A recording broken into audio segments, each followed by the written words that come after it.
اسی ضمن میں عرض کر رہا تھا کہ وہ بات کہ بعض احباب کو یہ نقطہ بھی سمجھ نہیں آتا کہ اہل بیت اطہار کو، سیدنا علی شیر خدا کو، امام حسن کو، امام حسین کو، ان سب کو علیہ السلام یا علیہم السلام کیوں کہا جائے۔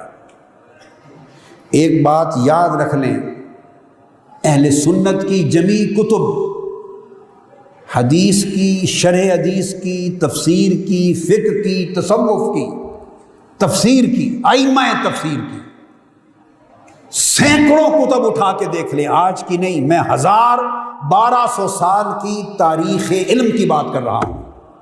آپ ان کتابوں کو پڑھیے، ہمارے ائمہ تفسیر، ائمہ حدیث، ائمہ تصوف و معرفت اور ائمہ فقہ اور ائمہ تاریخ اہل سنت کے سارے جب اہل بیت اطہار کے ائمہ کا ذکر کرتے تو ان کے نام کے ساتھ اکثر اوقات علیہ السلام لکھا کرتے۔ ہم سب کی کتابیں بری پڑی ہیں اس ٹائٹل کے ساتھ۔ تو گویا جو شخص اہل السنت والجماعت ہونے کا کلیم کرتا، دعویٰ کرتا ہے یا خیال رکھتا ہے، اسے تو اہل بیت اطہار اور ائمہ اہل بیت کے نام کے ساتھ علیہ السلام کے لقب پر اعتراض ہونا نہیں چاہیے کہ 1200 سال کی تاریخ علم، ہزارہ کتب ہماری علیہ السلام کے لفظ کے ساتھ بری پڑی ہیں۔ جس کتاب کو اٹھائیں آپ کو ان کے نام کے ساتھ علیہ السلام ملے گا۔ یہ کوئی اس 15ویں صدی میں میں نے ایجاد نہیں کیا، یہ قاضی ثناء اللہ پانی پتی کی ساری تفسیر مظہری اٹھائیے، ائمہ اطہار اہل بیت کے لیے مولا علی المرتضیٰ حسنین کریمین کے لیے علیہ السلام لکھتے ہیں۔ آپ شاہ ولی اللہ محدث دہلوی کو اٹھائیے، علیہ السلام لکھتے ہیں۔ آپ حضرت مجدد الفسانی کو اٹھائیے، علیہ السلام لکھتے ہیں۔ آپ امام جلال الدین سیوطی کو پڑھیں، علیہ السلام لکھیں گے۔ آپ امام قرطبی کو پڑھیں، آپ امام رازی کو پڑھیں، امام خازن کو پڑھیں، امام بغوی کو پڑھیں، امام فخر الدین رازی تک اوپر چلے جائیں، امام طبری تک چلے جائیں۔ ائمہ حدیث کو پڑھیں، آپ امام کشیری کو پڑھیں، امام سلمی کو پڑھیں، آپ جتنے ائمہ کو پڑھیں اہل سنت میں جو اتھارٹیز ہیں، وہ ائمہ اطہار اہل بیت کے لیے یہ ٹائٹل علیہ السلام کا تواتر کے ساتھ لکھتے چلے آئے ہیں۔ اس پر کبھی اہل علم کے ہاں اختلاف نہ تھا۔ یہ 1500 سال کے بعد اب اس دور میں جا کے اختلاف شروع ہوا، اور یہ اختلاف خارجیت کا اثر ہے۔ اب یہاں دو باتیں اور عرض کر دوں۔ ان کو علیہ السلام کہنے پر اعتراض ایک مسلمان کو کیسے ہو سکتا ہے؟ ایک مسلمان کو کیسے ہو سکتا ہے کہ وہ مسلمان ہر دوسرے شخص کو، نیک ہو یا بد، مومن ہو یا فاسق، متقی پرہیزگار ہو یا گناہگار، مسلمان جب دوسرے شخص سے ملتا ہے تو وہ اس کو کہتا ہے السلام علیکم، تم پر سلام ہو۔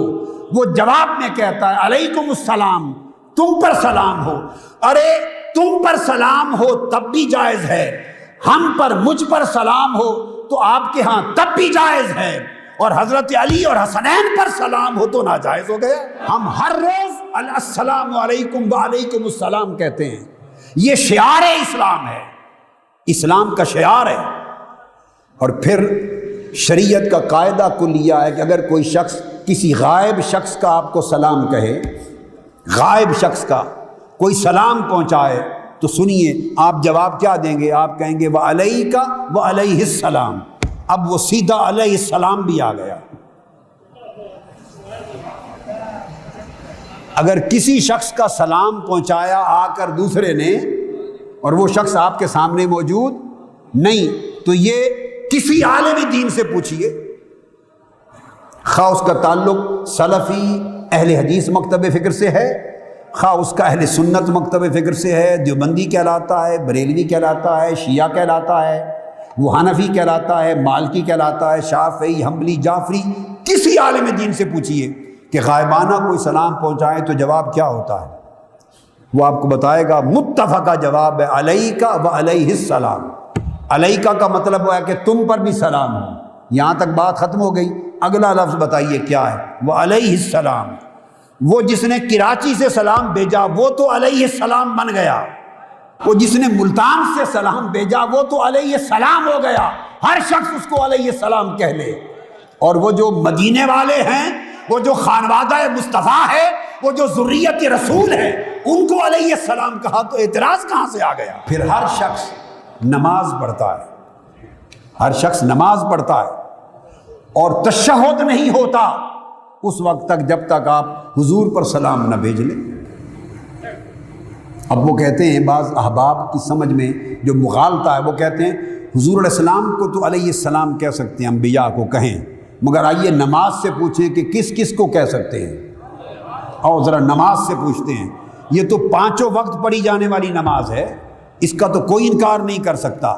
ہم کہتے ہیں تشہد میں السلام علیک ایھا النبی ورحمۃ اللہ وبرکاتہ، سلام ہو آپ پر یا نبی صلی اللہ علیہ وسلم، اور اللہ کی رحمتیں اور برکتیں ہوں۔ جب یہ کہہ چکے تو آقا علیہ السلام نے تلقین فرمائی جب مجھ پر سلام بھیج چکو تو اس کے بعد کہو کیا؟ والسلام علینا وعلی عباد اللہ الصالحین، اب ہم پر بھی سلام ہو اور حضور کی امت کے سب اولیاء و صالحین پر سلام ہو۔ ارے ہر نمازی نماز میں اپنے آپ کو تو علیہ السلام بنا رہا ہے، ہر نمازی علیہ السلام بن گیا، نماز میں ہر نمازی علیہ السلام ہو گیا۔ سلام علینا، ہم پر سلام ہو، اپنے اوپر سلام کرنا ہر نمازی کے لیے جائز ہو گیا۔ اور ارے کچھ وہ بھی تھے جن پر نمازیں فخر کرتی تھیں، انہیں علیہ السلام کہا تو کس چیز کا اعتراض بنا اور کہاں سے بنا؟ میں تو اس اعتراض کی اصل آج تک سمجھ نہیں سکا کہ اس کی جڑ کیا ہے، اس کی جڑ کیا ہے۔ حتیٰ کہ دوستو اگر کافر لوگوں سے آپ کی ملاقات ہو، غیر مسلموں سے، کیا اجتماع میں غیر مسلم بیٹھے ہوں اور مسلمان بھی ہوں تو انہیں بھی جب جائیں تو پھر بھی سلام کہنا واجب ہے، مگر کلمات ہوگے السلام علی من اتبع الہدی، آپ میں سے جس نے ہدایت کی پیروی کی اس پر سلام ہو، تو ہر ہدایت کے پیروی کرنے والے کو بھی علیہ السلام بنا دیا۔ تو ہدایت کی پیروی کرنے والا تو علیہ السلام بن جائے، اور جن کے وجود سراپا ہدایت ہیں اور منبع ہدایت ہیں، جن سے ہدایت کی نہریں چلی، ہدایت کے دریا چلے، اور جن کے قدموں سے ہدایت کے سمندر بہ گئے، اور کائنات انسانی نے جن کی دہلیز سے ہدایت لی، وہ علیہ السلام نہ ہوئے۔ اتنا تعجب ہے کہ متبع ہدایت کی پیروی کرنے والا وہ تو علیہ السلام بن جائے، السلام علی من اتبع الہدی، اور وہ جو خود ہادی و مہدی تھے اور ہادی و مہدی ہوئے وہ علیہ السلام نہ ہو۔ یاد رکھ لیں، شرن دنیا کا کوئی عالم کوئی نص شریعت کی اس کے ناجائز حرام ہونے کی نہیں لا سکتا۔ اگر ناجائز ہو تو نماز سے ہی نکال دینا چاہیے، السلام علینا وعلی عباد اللہ الصالحین۔ تو میں نے کہا بائی دی وے دو چیزیں آ گئیں تو واضح کرتا چلوں، اور بے شک رضی اللہ تعالی عنہ یہ بھی قرآن مجید کا ٹائٹل ہے، ہم یہ استعمال کرتے ہیں کیونکہ اللہ رب العزت نے ان کے لیے کہا رضی اللہ عنہ ورضوا عنہ، اللہ ان سے راضی ہوا اور وہ اللہ سے راضی ہوا، یہ بھی جائز ہے، تو قرآن نے عطا کیا اور علیہ السلام بھی اسلام نے عطا کیا اور اللہ نے اور اللہ کے رسول نے نماز میں عطا کیا۔ سب سے پہلے نئی ویڈیوز کو حاصل کرنے کے لیے شیخ الاسلام ڈاکٹر محمد طاہر القادری کے آفیشیل یوٹیوب چینل کو سبسکرائب کریں اور بیل آئیکن کلک کریں۔